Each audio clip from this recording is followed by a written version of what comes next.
आठवड्यातल्या लाखो शेतकऱ्यांनी पीक विम्यासाठी क्लेम केलेला आहे, मात्र अजूनही त्यांना पीक विमा मिळालेला नाही। मला वाटतं पीक विम्याच्या भानगडी जसं PM किसान आहे तसं पीक विम्याचं आहे, कृषीमधला बियाण्याचा विषय आहे, एवढा गोंधळ आहे। काल आमचे धनंजयजी म्हणत होते की आमचं खाली वजन भरपूर आहे, आमच्या कार्यालयातले काम लोक फार चांगले करतात। कृषी कार्यालयातला गोंधळ कधी संपन मला समजत नाही। म्हणजे वेळेवर बियाणं न भेटणं, बियाणं भेटलं तर ते चांगलं न भेटणं, खताची मारामारी होणं, पीक विम्याचे तेच प्रॉब्लेम आहे, PM किसानचे ते प्रॉब्लेम आहे।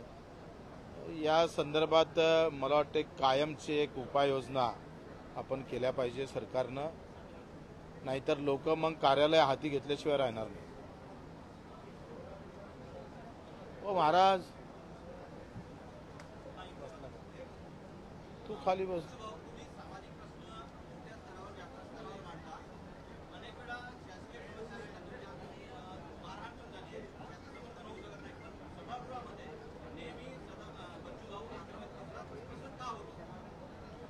समर्थन काऊन करत ना तुम्ही?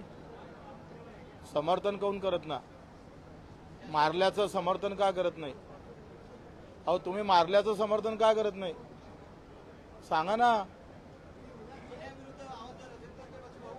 मग तुम्ही समर्थन करायला पाहिजे। कायदा मोडताना तुम्ही सांगा, आज माझ्याकडे जुन्नर मधला शेतकरी आला, काय नाव रे त्याचं, जुन्नर मधला, त्याची 4 वर्षापासून जमीन आणि घर पाण्यात गेलं। 4 वर्षापासून तो आमदाराकडे 3 डाव गेला, गावित साहेबाकडे 2 डाव गेला। आदिवासी शेतकरी आहे, त्याचे वडील मरण पावले, एक भाऊ 80% दिव्यांग आहे आणि त्याला 3 वर्षापासून शेती 4 एकर पाण्यात गेली, उपासमारीची वेळ आली। एवढा सगळा पत्रव्यवहार 2020 पासून करतोय तो। आखरी तहसीलदाराला आज फोन केला, त्याला सांगितलं तिथं येऊन ठोकतोय म्हणून तुला, सुनील रावते नावाचा आहे।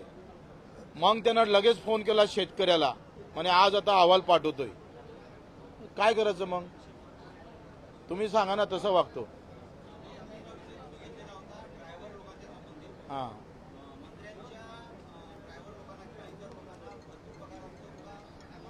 ते तुमच्यासारखंच आहे, कॅमेऱ्यावाले जेवढा पगार आहे तेवढा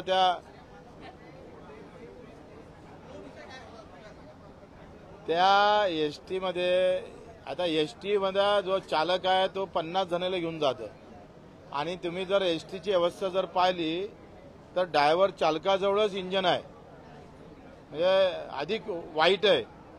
तुम्ही त्या इंजनपाशी 15-20 मिनिट पण उभे राहू शकत नाही।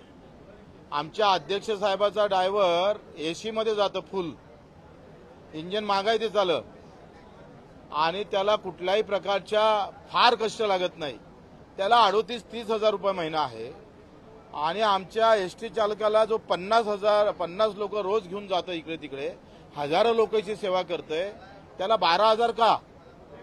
मग अफजल खान छत्रपती शिवाजी महाराजांना कापला काऊन? तर तो न्याय आणण्यासाठी कापला होता। मी तेव्हा तेच म्हटलं, सभागृहात आता कोणाच्या थोबाडीत मारली पाहिजे आपण? असं का होतं या देशामध्ये?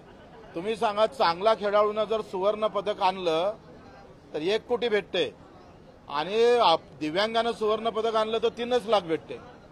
ही विषमता आहे देशामध्ये आणि तुम्ही टीव्ही वाले कधीच दाखवत नाही। कुठे दाखवलंय?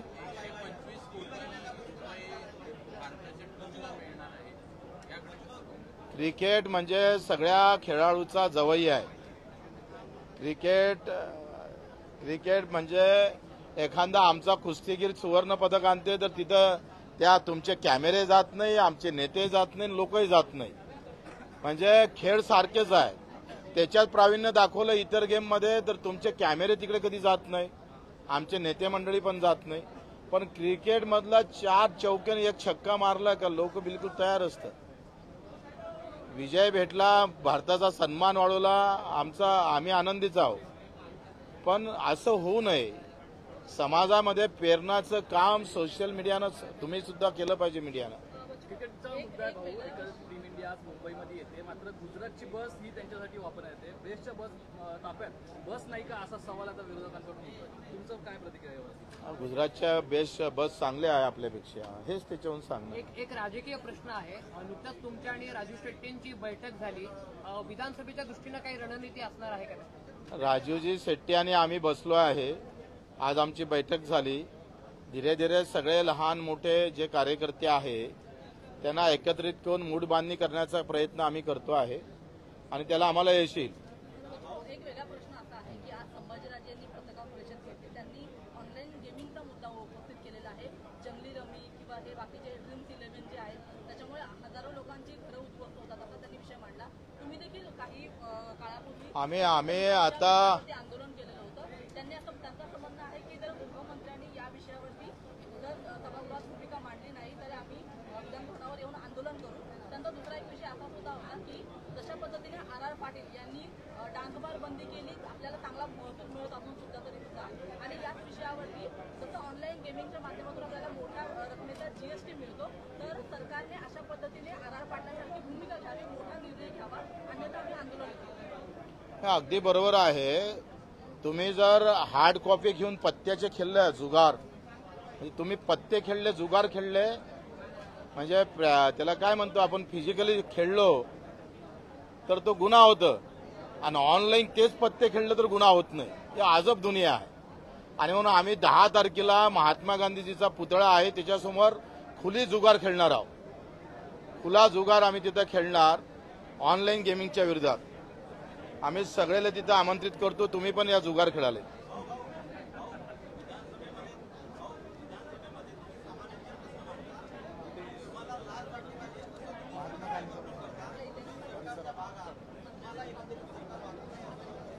कसं आहे, सरकारचा भाग आहे म्हणजे काही सहन करायचं असं नाही आहे. मैं उतना गुलाम नहीं हूं. जे खरं आहे ते खरं, खोटं आहे ते खोटं. बच्चू कडून आयुष्यात हे जपलं म्हणून बच्चू कडू आहे. तो फक्त आमदार नाही आहे. आणि म्हणून जिथं जिथं सरकार चुकत असेल तिथे तिथं ठेचण्याचं काम आम्ही नक्की करू. आम्हाला कोणाचं भय नाही आहे आणि भिणार पण नाही आहे आयुष्यात कोणाला. तुम्हाला भिऊ, बाकीच्या कोणाला भ्यायची गरज नाही.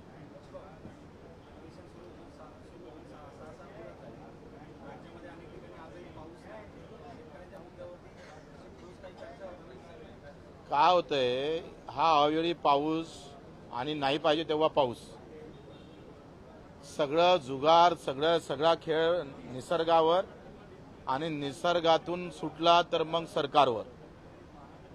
तुम्ही सांगा, दुधाले 5 रुपये भाव वाढवून दिले आणि केंद्र सरकारनं 10 टन भुकटी आयात केली. एवढे मूर्ख कुठे हिंदुस्थानात सापडून का? एवढे मूर्ख असतं का? इकडे 5 रुपये द्यायचे, भाव वाढले म्हणून, भुकटी आणायची भाव कमी व्हायचे म्हणून. आणि दुसऱ्या इकडे अशाच पद्धतीचा गेम सुरू आहे. तुम्ही सांगा, 2021ला सोयाबीनवर 35% आयात शुल्क वापरलं होतं आणि 35% आयात शुल्क लावल्यामुळे काय झालंय का, बाहेरचं जे तेल आहे पाम तेल ते आलं नाही. आणि सोयाबीनचे भाव मे महिन्यात 2021 मध्ये 10,000 होते. आजच्या मे महिन्यामध्ये सोयाबीनचे भाव 4,000 आहे. 21 ते 24चा जर प्रवास पाहिला तर 21ला भाव जास्त होते आणि 24ला भाव कमी आहे. म्हणून सरकार शेतकऱ्याला कधी चांगल्या नजरेतून पाहत नाही, पाहणार पण नाही. कारण आमच्या हाती त्यांनी भगवा निळा हिरवा झेंडा दिला आहे आणि तुम्हाला तेच दाखवायचं आहे. तुम्हाला ते दाखवण्यात मजा वाटते, हिरवा मोठा का भगवा मोठा का निळा मोठा. आणि इथे निवडणुका जेथपर्यंत जाती धर्मावर आधारित होईल तोपर्यंत काही खरं सामान्य माणसाचं नाही. तुमचं कॅमेऱ्यावाल्याचं तर कधीच खरं नाही आहे, जे कॅमेरा घेऊन उभे असन ते. आणि मग तुमच्यासारखीच ह्या शेतकऱ्याची परिस्थिती आहे. तुम्ही थोडेसे चांगल्या वातावरणात राहतात म्हणून तुमच्या आत्महत्यापर्यंत वेळ जात नाही. त्याला चारही इकडे सगळं डुबलेलं दिसतं म्हणून तो आत्महत्या करतो.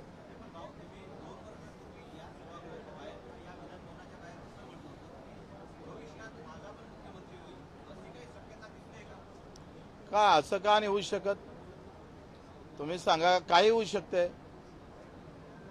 तो काय पंतप्रधान ते देवगौडा झाले होते ना 8 खासदारावर, आमचे 2 आहे. आम्ही जेव्हा 10 घेऊन येऊ, नाही मुख्यमंत्री झाला तरी आम्ही म्हणून तसा मुख्यमंत्री करेल, हे मात्र नक्की आहे.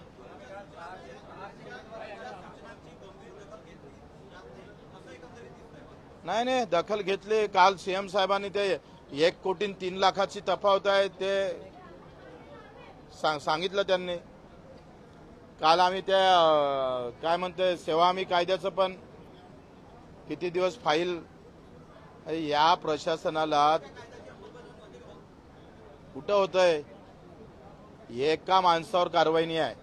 महाराष्ट्रातल्या एका अधिकाऱ्यावर सेवा हमी कायद्यानुसार कारवाई नाही.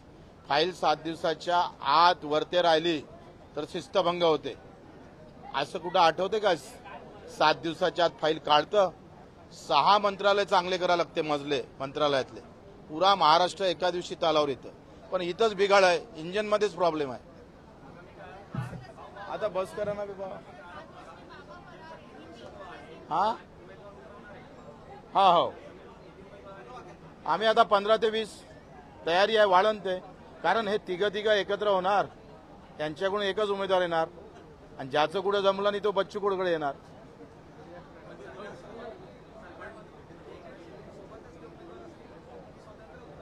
स्वतंत्र. हा अरे गोपनीय आहे, भंग करता. ह्या मतदानाचा भंग करू नये असं विचारता येत नाही. गुन्हा दाखल होऊ शकतो. दुसरं पाहायचं तर विधानसभा देखील जवळ आहे. महायुतीचा एक भाग म्हणून देखील तुम्ही होता किंवा एकनाथ शिंदे बरोबर गेला होता. यंदा काय भूमिका घेणार आहात? कशा प्रकारे समोर जाणार? यंदा आम्ही आता 9 ऑगस्टला आमचा संभाजीनगरले मोठं संमेलन आहे. 9 ऑगस्टला आम्ही 1 ते 1.5 लाख लोक घेऊन मोर्चा काढणार आहोत तिथल्या विभागीय कार्यालयावर आणि तिथून आम्ही विधानसभेची वाटचाल सुरू करणार. मुख्यमंत्र्यांसोबत असणार का? ते आलेला वेळ समजन. ते आमच्यासोबत राहीन का आम्ही त्यांच्यासोबत राहू ते ठरवू आपण. हा बोला.